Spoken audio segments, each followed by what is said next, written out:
welcome to the 5-Beer Plan. I'm Brian, and this is the ongoing saga of an everyman's ale trail.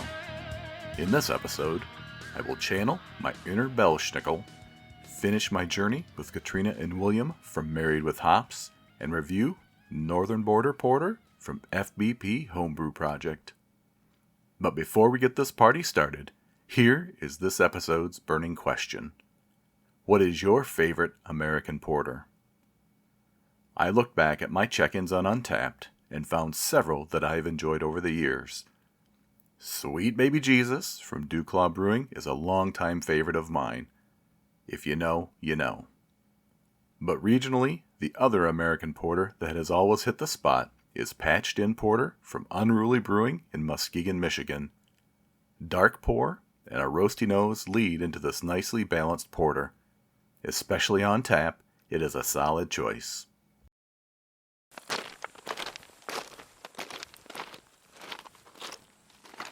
In this segment of Tales from the Trail, what do you think about an authentic Pennsylvania Dutch Christmas?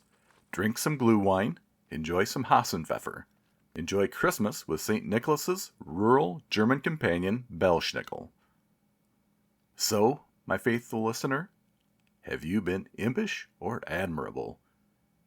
Cheer or fear, Belsnickel's here, and I judge your year as impish. If you've not figured it out already, I'm going to do something seasonal and give you the lowdown on my top 5 favorite Christmas movies. As a bonus, I will also pair them with a beer that I think the main characters might like. Number 5. How the Grinch Stole Christmas. Adapted from the Dr. Seuss classic book, this animated movie from 1966 features my favorite green-skinned villain voiced by none other than Boris Karloff. What a monster. Again, if you know, you know. It is truly a story of self-reflection, life change, and seeing Christmas in a new light through the eyes of children. I feel like the Grinch would be likely to drink a wild ale which matches his disposition and the unpredictable nature of his deplorable actions. Number 4. Elf. This modern classic from 2003 features a not-so-elfin-sized elf named Buddy, played by none other than Will Ferrell. Buddy does not fit in and lacks the skill and focus to make toys at the North Pole. What a cotton-headed ninny muggins. He finally, pointedly asks Papa Elf about his family and learns that he was adopted. He goes on an adventure to New York City to find his real father. His childlike naivety and corresponding shenanigans make for a lot of laughs. And yes, he does finally find where he belongs. And since Buddy has a massive sweet tooth, I feel like he would enjoy a pastry stout made with maple syrup. Number 3. Die Hard. Alright, I can already hear the boos and hisses. Too bad, it's my podcast. This 1988 action classic stars Bruce Willis playing the part of troubled cop and husband John McClane. The villain is none other than the late great Alan Rickman playing the part of Teutonic terrorist Hans Gruber. The movie takes place at Christmas time, hence my including it on the top 5 list. There is a lot of death and destruction, but at the end, the good guy wins and reconnects with the love of his life.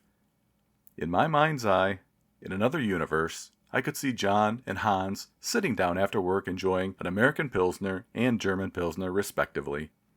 Yippee-ki-yay. Number 2. Christmas Vacation. Irreverent. If the everyman keeps it up, this will be his last Christmas.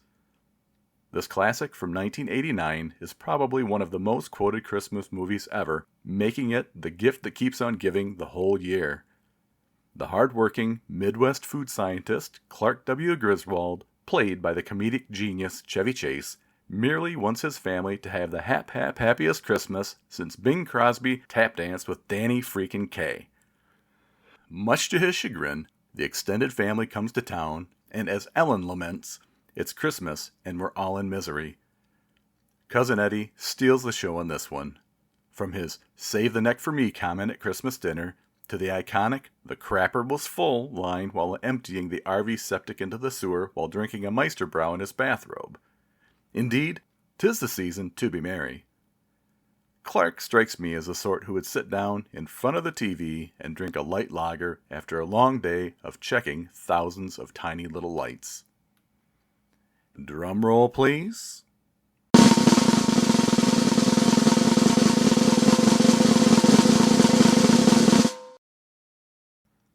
My number one favorite Christmas movie, Scrooge. There have been many adaptations made of Charles Dickens' A Christmas Carol over the years, but this musical film version from 1970 is by far my favorite. Most have never heard of this underrated classic that I watch every year. It stars a young Albert Finney, masterfully aged as the crotchety banker Ebenezer Scrooge. It also features a pre-Star Wars Alec Guinness playing the part of deceased business partner Jacob Marley, who is the harbinger of the three ghosts. I'm not normally a fan of musicals, but the songs in this one take me back to my childhood.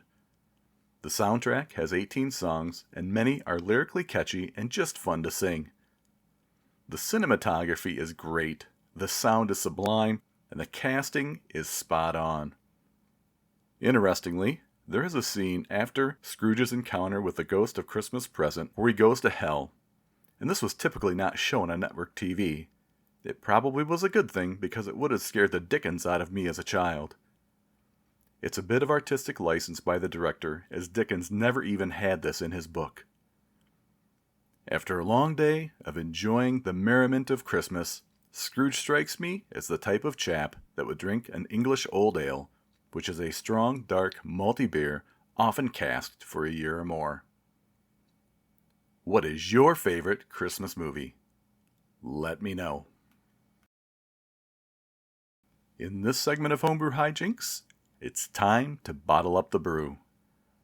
After 10 days of rest time, I was ready for the bottling of this one.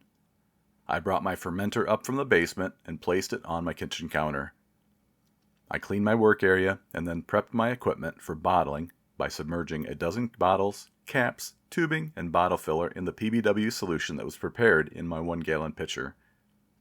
After dunking each bottle to make sure all surfaces were hit, I rested each one in my dish drainer opening down and began connecting my hose, filler, and fermentation jug together. I dispensed 2/3 cup of the beer into a measuring cup and used my hydrometer to get a final gravity reading. It measured 1012, which confirmed my suspicion I would not hit the ABV I wanted. So this porter landed at a 6.3% ABV. I wanted to have low to medium carbonation on this beer, so I placed 2 carb tabs in most of the bottles and 3 carb tabs in the final 2 just to see what the difference would be. I started filling the bottles, enjoying the roasty aroma, capping each one, and managed 9 bottles this session. I cleaned up my workspace and placed the bottles in the basement for a 2-week bottle conditioning. I'll share my thoughts on the beer later in the episode. Now, it's time for Barstool Banter. Listen in as I wrap up my interview with Katrina and William from Married with Hops in Lancaster, Pennsylvania. This time around, we talk all about beer, brewing, and a surprise question that I decided to drop on them to settle the argument once and for all. One of the most enjoyable interviews of the year. I had a blast, and I hope they did as well.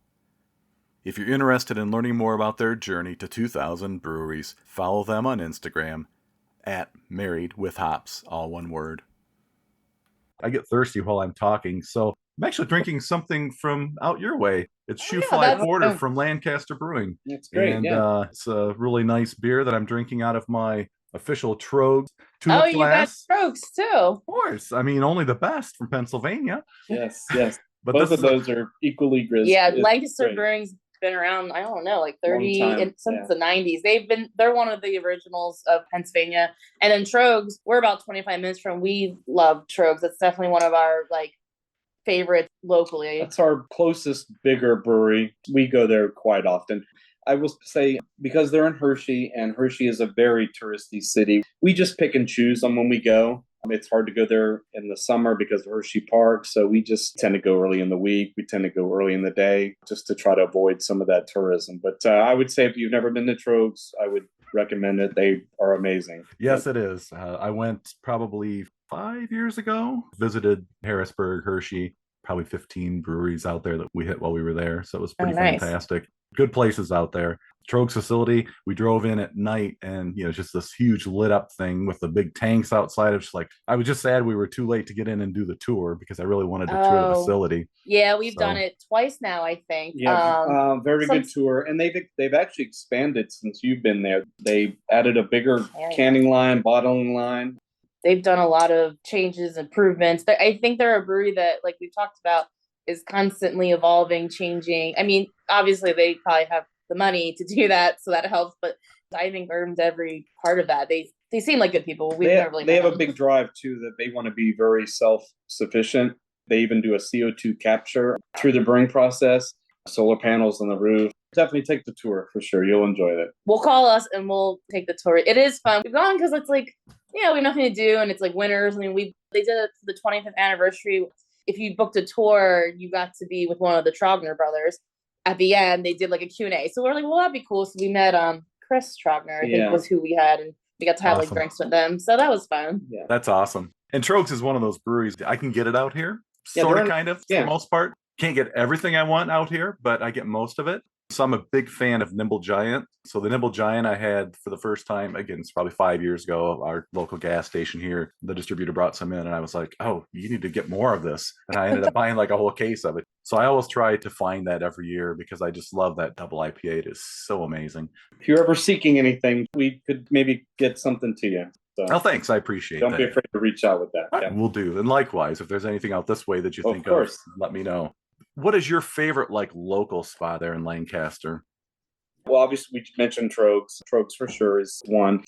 We live near the river, so we're in Marietta, Pennsylvania. So if you go just over the hillside here in Columbia, there's Columbia Kettle Works.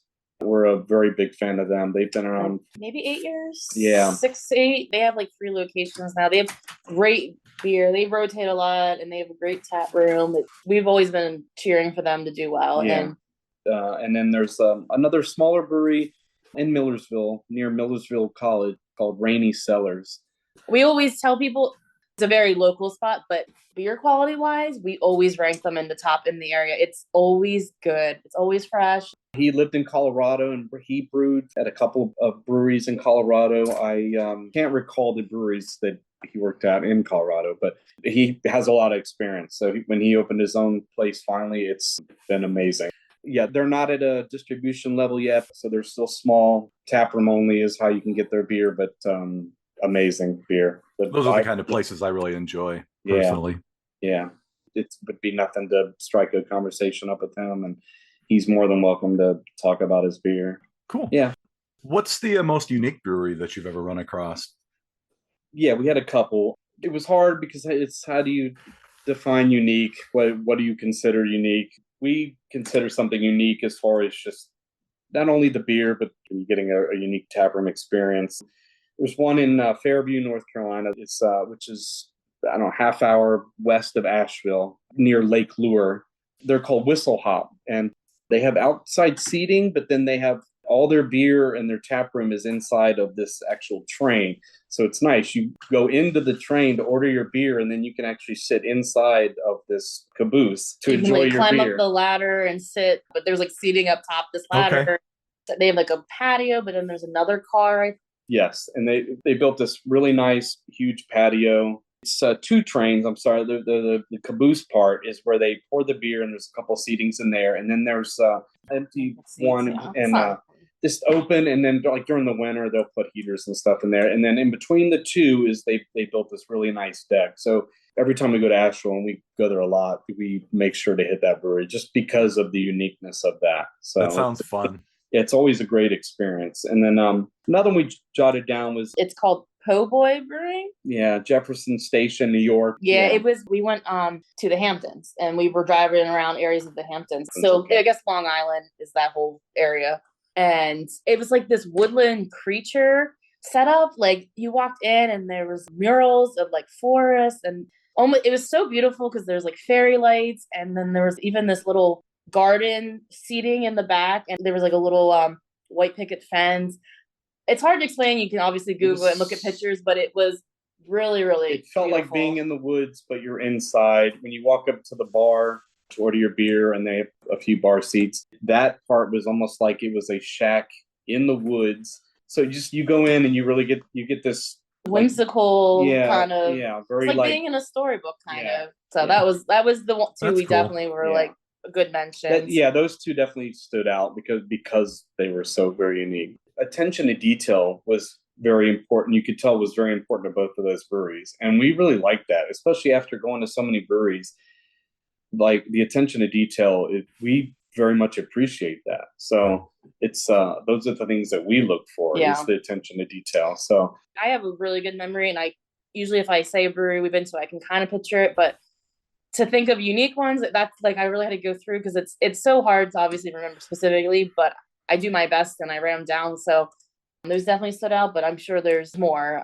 And that's another thing maybe that I really love about the industry too. Craft breweries are not afraid to try something out of the ordinary like that. You know, buying a couple train cars or going to an abandoned train yard, whatever, and, you know, building your brewery around that. We were in a place where they had used an old train station and converted it to a brewery. So that was pretty cool. It's neat to see how your breweries are utilizing things that are probably just going to be torn down.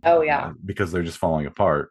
We love breweries that will, especially when they repurpose buildings. I like to see an old building repurposed, right? Because I know it's so easy to just knock it down and build something brand new. I think, especially older buildings, it adds character to a brewery. For sure. And I would also say we really like farm breweries as well. It's always interesting to see breweries that are built inside of a barn, that have a nice open area, a lot of outdoor seating. Like, we really like that as well.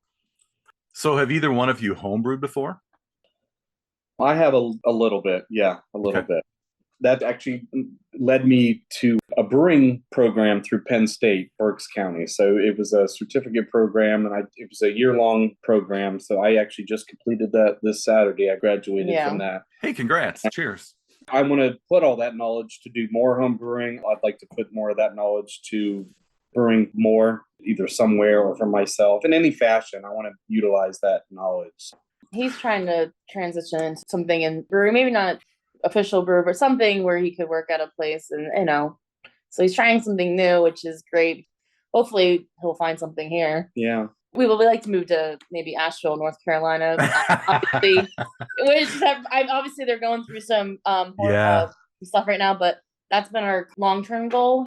That'd be a good opportunity if he wants to work in the industry. There's a lot of opportunity there. And I also got to go out to Yakima Valley in Washington, and I did a week-long Yakima hops school, they call it. And basically they teach you everything you would ever want to know about hops. And for people that don't know, in that valley, over 70% of the hops grown in the United States are grown in that valley. If they're already into brewing and they never experienced that, I would highly recommend that. Tons of information. Very much enjoyed it. Awesome. Yeah, it's pretty incredible to think that. So hops are pretty finicky, and we're just fortunate here in the U.S. that we have Yakima Valley that, man, those hops thrive. You know, here in the Midwest, Michigan, there are places that grow hops. Indiana has some hop farms nearby. There are some spots where they grow. Not every variety, of course, grows. It's interesting how the different terroir really changes the flavor. You might get a Michigan Chinook taste totally different than that of a Yakima Chinook. The Michigan Chinook's a little bit maybe more earthy, a little more bitter, whereas the Yakima's a little bit more, citrusy. It's just interesting how the flavors can change of your hops just based on the makeup of the ground. Of course, yeah. We have a couple of smaller hop farms around us, but it was kind of interesting seeing a farm that just had a few acres and then going to Yakima Valley where there's literally thousands of acres. It was very, very impressive. Well, another thing I love about your Instagram feed is you pair record with a beer that you're drinking, which is pretty awesome. I still have my very first vinyl from 1977. I don't know why my parents bought me this when I was 7 years old, but they did. Great album. Kisses Love Gum. Yes. I mean, how long have you guys been into records? And is it mainly one of you or both of you that like the records? It's all Will. I don't know how to use the record player, actually, and I don't think I'm allowed to touch it because of that. She appreciates music, but no, I mean, I think I was 16 or 17 when I first started buying my records. But I grew up on records. My dad was heavily into vinyl. My grandfather had a lot of vinyl. My mother did as well. So I mean, there's just nothing like getting up and flipping the record and dropping the needle down. I always appreciate the richer sound you get from vinyl. It works out nicely because about the time I need another beer, it's time to flip the record. So it works out. Well, keep up the good work because I love that. Yeah. What is your favorite style of beer that you like to drink? I'm pretty traditional. I love the German, Belgian. I love a Kolsch. I will say I like malt forward beers, but Pilsners, Kolsch's, wheat beers. I'm not an IPA person. I'll try some here and there, but it's never been my style. I like everything. I'm very open. I will always look for what's the weirdest thing on the menu. I've always got to try whatever that may be. Like, what do I drink at home? I like dry hop stuff. I like very hop forward beers. I love West Coast. I stayed away from hazies for the longest time just because they were getting too hazy for me. Some of them were getting too juicy, but they kind of tasted like a glass of orange juice with a splash of IPA. But I've recently gone back to some hazies. I'm drinking actually it's a collaboration from Warwick Farms and New Trail, both out of Pennsylvania. But it's Citra, Nectron hops, and Simcoe hop oil. It's a hazy. Nice. Yeah, they're kind of the king of hazies in our region. See, I also like saisons. I like wild ales. We've had some stuff that's been made with open fermentation. It's been pretty interesting.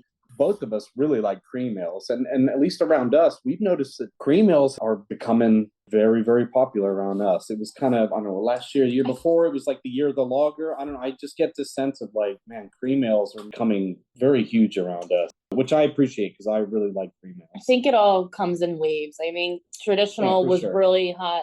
Yeah, maybe we're a little burnt out on the hoppy stuff or the strong IPAs. I think that came back around. I think cream ales in the summer, because that's a good crush. Like, you can drink that all day, and I enjoy things like that. And I'm basic, I guess. I love pumpkin beers. I know that's Boo. people. I know. It's controversial. I get it. I love them. I love when they're very cinnamon, spicy. He likes this very spicy pumpkin beer. I don't know. I don't drink or eat anything really pumpkin spice in my real life, but I love a beer for some reason. I'm just got really into this. And I'm the same way, Will. I try as many different kinds. I mean, I'm just like, if I see something new on the menu or something different, I will try it just because I love that. And you talked about your beer had Nectaron hops in it. Love Nectaron. That's an amazing hop. I love that one. And the cream ale thing, I brewed a cream ale for the first time this summer, and I conditioned it on fresh strawberries from a strawberry farm that's about 10 miles north of me. Nice. It was amazing. So I think that's another reason maybe we've got the resurgence of the cream ale is because it's a great base for a lot of different adjuncts. You brew up 30 gallons of cream ale, and you can pick up 5 gallons here, and put in some different adjuncts, and you've got 5 new beers. Yeah. You know? I think it's a better base than maybe a Berliner Weiss, because Berliner Weisses tend to be too light. Yeah. Where cream ale, there's more to that. Yeah. Know? So like, I love like a real good vanilla cream ale. Places that do like, the peanut butter ones. So I agree. It's a great base, and I think it makes a great beer. It's usually just really flavorful. We did go to this brewery that was also Long Island or Hamptons. We've been to 2,000 plus breweries. We've had people ask me, well, how many different beers do you think you've had? And I'm like, oh my gosh, I would have no earthly idea what that number. I don't want to know. We did agree upon that. We think we do know like what the best single beer that we've ever had. A vanilla pistachio cream ale. It smelled amazing. It tasted. It was amazing. I was so blown. I don't know that I've ever had pistachio before because that's not something I don't like. But I was like, what is this? Is amazing. The balance was excellent between the vanilla and the pistachio. It was not overly sweet. Within the first sip, we were both very blown away with that. So that would be our favorite single beer that we've ever had. That was Squarehead Brewing in Holbrook, New York. Yeah. So yeah, that was one that stood out over the years. Nice. Yeah. Real quick, I love porters and stouts as well. I didn't mention them. I will reach for the darker beers. It's probably cliche, but yes, of course, more so in the winter than I would any other season. But I do appreciate a great stout and porter as well. I'm not afraid to pull out a Russian Imperial in the middle of summer. I've been known to do that and just let it set for hours upon hours while I'm doing stuff in the house. Oof. Yeah, we tend to stay away from those Imperial beers. I don't like the beer when it tastes too boozy. I know people love those bourbon barrel releases and stuff. I'm not a bourbon drinker anyways, but yeah, I don't like when they taste like liquor or anything. I'll have them, but I will have them at home. Usually if we're out usually if we're out brewery hopping, we just try to be mindful of ABVs. We try to be mindful of how many, or So yeah, I will try to keep the higher stuff for pleasure at home. So sit on the couch and enjoy it. Stumble around in your exactly. Yeah. No, as long as I can make it from the couch to the bed, I'm good. Yeah. All right, so I'm gonna throw something out there that I didn't give you ahead of time. That's all right. Christmas is right around the corner. I want you to settle the debate. Is Die Hard a Christmas movie? We were just talking about this for some reason. I've only watched it like once, but yes, I guess it is. It takes every person I know considers it one, so I'm just going to say yes, it is. I know. Well, then I'm the minority because I do not think it is a Christmas movie. Oh, that's words ago. I know, but I am of the opinion that just because it happens on Christmas doesn't mean it's about Christmas. So that's a fair point. Yeah. Well, if I woke up tomorrow with my head sewn to the carpet, I wouldn't be more surprised than I am right now. Yeah, that one's good, and that's a very quotable one. It's good. Everyone quotes that. Yes. Do you have a favorite Christmas movie? That's why we were talking about Meet Me in St. Louis is my favorite, but he was saying that classic. Yeah, me and my mom watch it usually around Christmas, and it is obviously Judy Garland sings "Have Yourself a Merry." So I think it's a Christmas movie. I think a lot of people do. He didn't consider it once. He doesn't know what he's talking about. Season, and it ended up ending in the Christmas season. It doesn't even end in Christmas. It's a big part of it, though. All right. No, my favorite is Christmas Story. Come on. Yeah. You should try it. Yeah. I mean, that's always been my favorite. Yep. That's awesome. Yeah. That's funny you mentioned that, though, about the St. Louis movie, because we watched White Christmas. I don't think I've ever watched that all the way through, and it's like there's no talk of Christmas until they get to Vermont, and all of a sudden they pull out at the very end this big finale where they're singing White Christmas in the snow, and I'm like, where'd that come from? Yeah, it's like, well, yeah, the whole movie, White Christmas. That's funny. I've never seen White Christmas. What was the one that you like that's really depressing? Oh, It's a Wonderful Life. Oh, yeah. I guess that's not a Christmas movie. I guess it is, yeah. It is. Yeah. That's a really depressing movie. I never watched it before. Me watched it. I'm like, wait, this is so sad. So I don't know. I don't like to be that depressed at Christmas. It's sad, but then it ends on such a high note. Wow. So it kind of brings you back. It brings you up at the end. All right. Every time a bell rings, an angel gets its wings. That's right. That's what, Oh, well. We're near the end of our time here, so I always ask one last fun question. So I want you each to answer this for me. If you were a beer, what style would you be and why? Start with you, Katrina. Oh, me? Yeah. I was going to go with, I guess I'd be pumpkin spice because I'm spicy. That's so lame, I know. But that's all I could think of. I probably would be like a wild ale because you never know what you're going to get with a wild ale, especially something that's open fermentation. You never know what yeast is going to land in there. It's just you never know what it's going to be until it's finished. So you're saying you never know what you're getting with you? You never know what you right. You don't know what you're going to get with me. That's pretty good. Until you get to know me. And it's that way with a wild ale. You don't know what you have until you get into it, until you get a few sips in and you discover what it is. So you thought about that I give it a lot. So that's all right. That's a good answer. I love both answers, honestly. It plays into your personalities, really. Yeah, that's true. It really does. Yeah. Well, I really appreciate you both joining me on the podcast. It's been great to get to know you both a little bit more, hear a little more about your passions. Look forward to maybe trying to get together at some point. Maybe our paths will cross. You just never know who you're going to encounter on the ale trail. We will for sure head your way at some point. When we do, we will not hesitate to reach out. I'd love that. Thank you for doing this. This is fun. Yeah, appreciate you having us on. Thank you. Great. Well, you guys have a great Christmas, and we'll talk to you again soon. Thank you. You too. Last call. It's nearly time to wrap things up, but first, one more for the road. This episode, I'm drinking Northern Border Porter from FBP Homebrew Project. From the brewer, no border dispute here. The ordnance line was settled over a century ago between Michigan and Ohio. Brewed with Mount Hood, Nugget, and Willamette hops. Without further delay, so this beer is a 6.3% ABV American Porter. All right, so I poured this out into my pint glass, and it doesn't really pour with much of a head. So when I had bottled this up initially, I really wanted to try to make sure I did not overcarbonate the beer, because I know with porters, it's kind of important to have more of a less carbonated beer than you would if you were going to be brewing an IPA, for example. So on the nose, I'm getting some nice roastiness, getting maybe a little bit of a kind of a chocolatey kind of vibe to it. It's a nice dark pour. Can't see through it. That looks really nice. Okay, so first up impression. So I'm getting a little bit of a roasted, kind of coffee-ish kind of flavor on the beginning of the palate. Really what I would expect from a porter. It's got just a little bit of a hop bite to it, so it's not like super smooth, but it's not overly bitter either.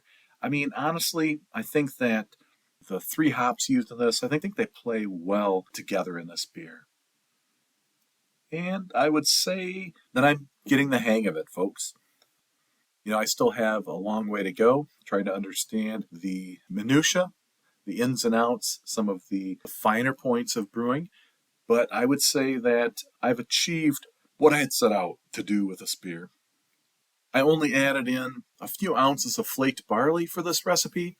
I think that if I was going to brew this again, I think I almost might double the amount of flaked barley in it to try to bring a little bit more body to this beer and maybe a little bit more head retention as well. But overall, it's just got a great flavor. Slightly roasty, maybe some notes of dark chocolate in there, maybe some notes of coffee. It's just a really solid porter. I'm really pleased, and I wish I could share it with you. I give this one 3.5 tasters out of 5 on the Flightboard. Cheers, FBP Project. If you've got a beer you'd like me to drink and describe, leave a comment below. If you're a brewer and have one in mind, direct message me on Instagram, and let's see what we can do. That's all for this episode of the 5 Beer Plan. With so many podcasts out there, thanks for choosing to listen to mine. Join me next time as I introduce the next homebrew adventure, get some expert information from Robert Beezer at Y Yeast Labs, and review another beer. Remember to hit the subscribe button on your preferred podcast platform to be notified of new episodes. Follow me on Instagram as well, 5 Beer Plan 2022, to see what is happening on my personal ale trail. I'd love to hear from you, and there are several ways you may do so. Leave a comment for this episode on Spotify, direct message me on Instagram, or email me directly, 5beerplan@frontier.com. Be sure to support your local breweries, choose your beers wisely, and drink them responsibly. Until next time, keep walking your ale trail, and stay thirsty, my friends.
As I look back on Season 3, we covered an awful lot of ground. I had a lot of great interviews with folks like Bruce from Nocterra, Paula from Pulpo Brew Company, Scott and Zach at Chapman's Brewing, Jan and Dan at Fetch Brewing, John and Harry from Beer Me That Movie, Frank at Muskellunge Brewing, M from Pints and Panels, Nick at Charlie Foxtrot Brewing, Jeff at Loaded Dice Brewing, and then, of course, Katrina and Will from Married with Hops. Oh, and one more. My daughter Kaylee, who joined me for 2 episodes to talk about her first beers. So I hope you'll stick around. Season 4 is just around the corner, and it's going to be better than ever. Cheers, Merry Christmas, and Happy New Year.